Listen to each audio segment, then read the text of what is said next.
Hi there, Tracy from Kazadans Equestrian, and welcome to this week's video. For those who have been following my channel, yes, I've had a bit of break. We all need a break every now and then, but I'm back, and I'm back with a really hot topic this week. Those of you in Australia know that this week is Melbourne Cup week.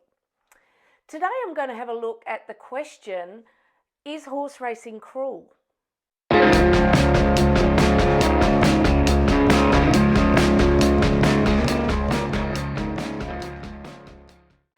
Okay, so it seems like certainly here in Australia at this time of the year, people come out of the woodwork opposing horse racing.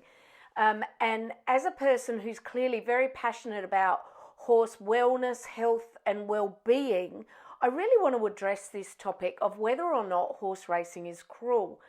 One of the things I had a look at is on a lot of websites, particularly animal activist type websites, and tried to look at what is it about horse racing that they do feel is cruel. And sure, there are practices within the horse racing industry that I do not agree with.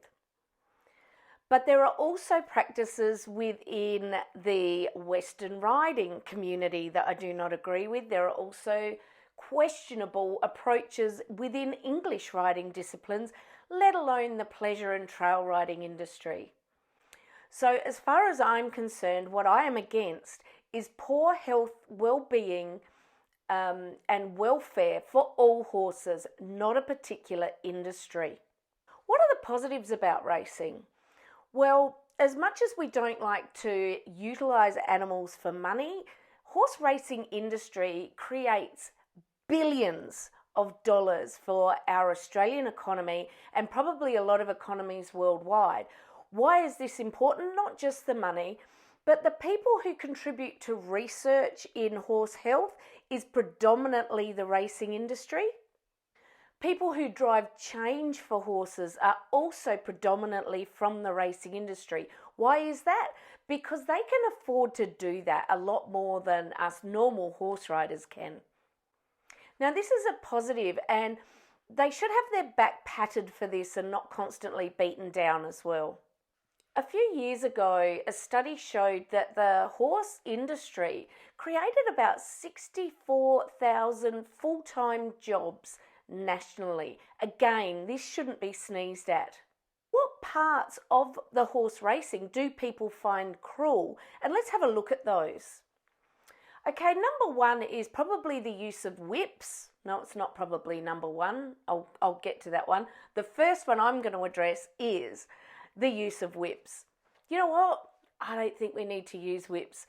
I'm with you on that one. I feel that there's no real need to be able to use a whip to make the horse run fast. A horse is going to run fast quite naturally, certainly going to try and outrun its other horses.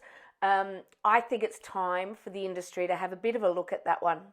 What are some of the other complaints? One of the ones I hear a lot, this normally comes from people who aren't even involved in the horse industry, and that is the wastage, or the fact that as soon as a horse doesn't race fast enough, it doesn't matter how much it's earned, doesn't matter how old it is or whether it's sound or not, they're sent to be euthanized. Now, this simply isn't true. This simply isn't true. Ask most horse owners, and most people have owned a thoroughbred at one stage in their life. An off-the-track thoroughbred is a way for people to get horses that are more reasonably priced than some of our more expensively bred ones. Do they have issues that need to be contended to with? Yes, definitely. If you're a beginner, is that a place to start because they're cheaper? Absolutely not, because they do have issues that you need to contend with.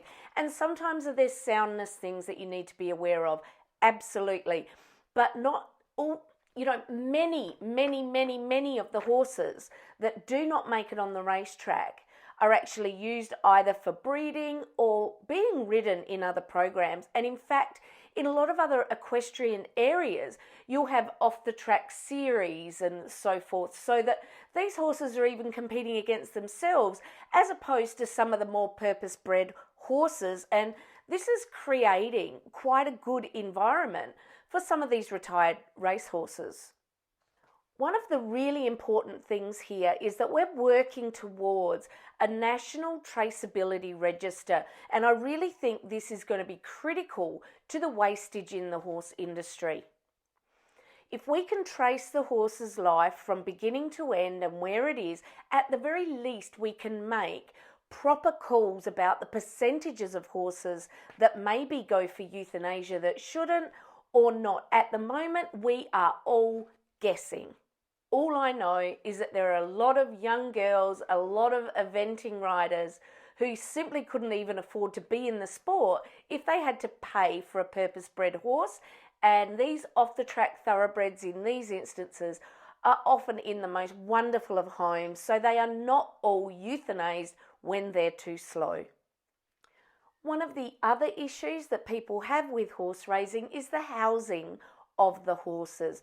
Quite often you certainly see it in programs. To be perfectly honest, I have no idea how much this is in practice, but horses kept in stables and then taken out to exercise. You know what? I agree with this one.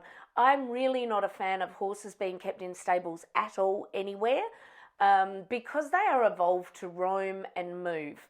However, I'm opposed to this type of housing, not necessarily this type of housing only in the racing industry. Quite often horses that are housed like this in the racing industry get much more exercise and they get to move their legs much more than horses in the pleasure industry who are also stabled. Quite often I've found that those owners are very time poor. They don't have a routine with their horse. They're normally fed twice a day. Most of the racing industry has moved to at least 3 times a day and understand the horse's gut need for constant grazing. I still see a lot of pleasure horses kept in stables or stables and small yards only fed twice a day. To me, it's the housing at fault, not the industry. Many people talk about riding and racing horses as 2-year-olds and it being too young because their joints haven't completely filled and fused, that you've still got growth plates that haven't closed. I understand this, and this one's a little bit tricky because if you're putting a big old Western or a big heavy dressage saddle on your horse's back, you must be aware that the vertebrae joints and the growth plates don't finish growing until the horse is anywhere between 5 and 8 years old, really. So any horse less than that is going to have vertebrae that haven't finished growing. What we need to be here is mindful of that. And we need to be mindful of that in every industry. We need to not have 2-year-olds being ridden with big heavy saddles and in hard work. In saying that, 2-year-old horses need exercise, and why they need this exercise to actually strengthen their bones. This is how it happens. In fact, studies have shown, certainly the first 5 months, a foal needs to be roaming paddock free if you can, and this is the way to get the strongest bone growth. Horses carry the majority of their weight on their front legs, not their hind legs, when they're left to their own devices. Now have a think about it. A horse evolved to run very fast in a straight line.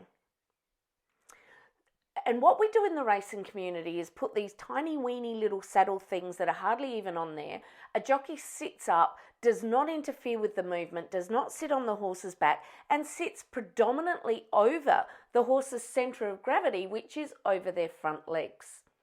So they're probably doing minimal damage by riding. Other industries, however, who are starting to ride at 2-year-olds are putting saddles on, sitting on their back and getting heavy on them. So I think it's the practice of how we work 2-year-olds, 3-year-olds and 4-year-olds than it is, again, the industry. So why do these horses break down quickly? Again, it's the rest between work. All bones do microfractures, all muscles do microfractures. This is unavoidable. It is how animals develop. And when I say animals develop, it's us as well. So the idea of racing horses as a 2-year-old is not so bad, as long as the practice of resting them in between to allow the bone modeling to catch up, so that we get bone repair happening at least equal to the microfractures. What we end up with then is a horse with actually stronger bone and more able to withstand some of these practices. So some of us who think we're doing really kind things by keeping a horse in a small paddock, but they're only young, so we're not letting them do anything. In fact, we're doing them a disservice by not allowing their bone strength to develop prior to the closing of those joints. And let me give a question. I hear a lot of people saying they're not ready, their bones aren't fused, the growth plates aren't closed, etc., etc. Now let's compare them to people. How many of you who say that have a 12-year-old son, a 14-year-old son, and allow him to play football, soccer, basketball, cricket? Are we doing the same to our children? And in fact, a lot of children break down because they're being overdone before their growth plates are closed. But we've recognised really early that it's actually healthy for children to run around and play sport. It's how they do that that is the most important thing, and how they do that that decides, I guess, the longevity of their bone structure. This is no different for horses and the horse industry. We can work them as 2-year-olds. You know, personally, I wouldn't break one in at that age, but are you doing great damage if you're very, very aware and you're allowing enough breaks in between? Probably not. And also your weight. Your weight is important. If you are a heavier rider, riding a horse under 7 to 9 years old is probably not advisable, just in case you can do some damage to those vertebrae that aren't properly formed just yet. So as I mentioned, if we want to compare when the joints are completely ready and fully grown, we would be making sure that our children didn't exercise until girls around 14 to 16 before their growth plates close, and boys are even later, 15 to 17, sometimes 19. So we would have to be holding off our own children for that purposes also. What we do, however, and one of the differences is my son used to be able to come home and say, "Mum, my knees are hurting." And I knew that was because, firstly, I'd need to get him checked, and secondly, perhaps he was overdoing it for his stage of growth. Sure, horses don't have that voice, which is why in all of my videos I say let's assume in any sort of heat, any sort of inflammation, any sort of lameness, let's assume that needs to be investigated and rest. And this is even more important for younger horses. So the trainers, the race trainers who do this really well, will race a horse and then will rest the horse for weeks prior to working again. If they do this, and if they do this well, they're actually helping the horse develop stronger bones as opposed to damaging them. So what about introducing the risk of serious injury and fatalities? This is where everybody gets very emotional when we see the horses fall over and they have to be put down. Well, let me just say, it's much easier to see how many horses go through this in the racing industry because it's televised. Horses in paddocks all over are known to run around and accidentally bang into a fence and do a fatal injury, to accidentally tread in a hole and do a ligament injury very similar that could also make them be put down. And if you're unaware on why major leg injuries will cause a horse more often than not to be euthanized, then have a look at my last video. I'll link up here about why we often need to make the humane choice of putting a horse down after a major leg injury, particularly lower leg. So if I see a horse race and it snaps a leg in the race, to me, that tells me of a horse that's been overtrained and possibly still has many microfractures in that leg and hasn't had time for that bone remodeling and healing. So what does all this really mean? This is a very strong, opinionated topic, so I'm giving you my opinion. So my opinion is it's not horse racing that is cruel. There are some practices that we could take out of horse racing to make it better. But if you think about it, like I said, horses are evolved to run very fast in a straight line. Somehow, in my opinion, I look at this sport and I think it's probably the most designed for horses' natural abilities. What is wrong with it can be the overworking of the horse, the use of whips, which I don't really think are probably necessary, the not recognising the injuries and keeping racing a horse when they're too injury laden, and not allowing enough rest time in between.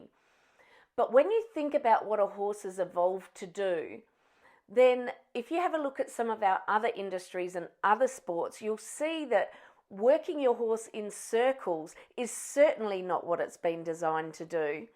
Even doing sliding stops and turns, a horse wasn't designed to do this.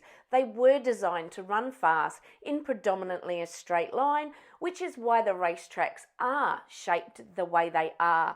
In fact, I think in the pleasure industry, we put our horses under so much pressure by doing circles and circles and circles and circles. And this weighs on their joints differently. And a horse is not designed for that.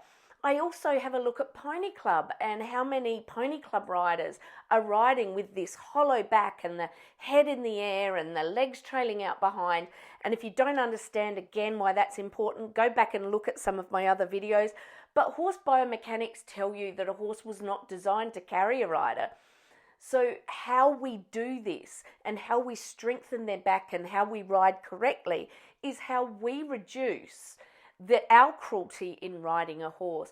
And I guess if you're one of those people who thinks that we shouldn't even be riding a horse because it's only for our pleasure, then I'm happy to accept that's your opinion. I would be lost without being able to ride my horse, and I know a lot of other horse owners would be. All of our domestic animals are compromised in some way. Ask your dog if it wants to be locked up in a backyard, or your cat, whether it wants to be in a run or a backyard, or locked in a cat house or inside. We've domesticated them. Some benefits come from domestication, and in fact, with horses, we really don't have many herds in the wild environment, and they've shown that it's really easy for them to become extinct without domestication. So we do have domesticated animals. All domesticated animals are compromised in some way, and it is our job to do the best we can with that.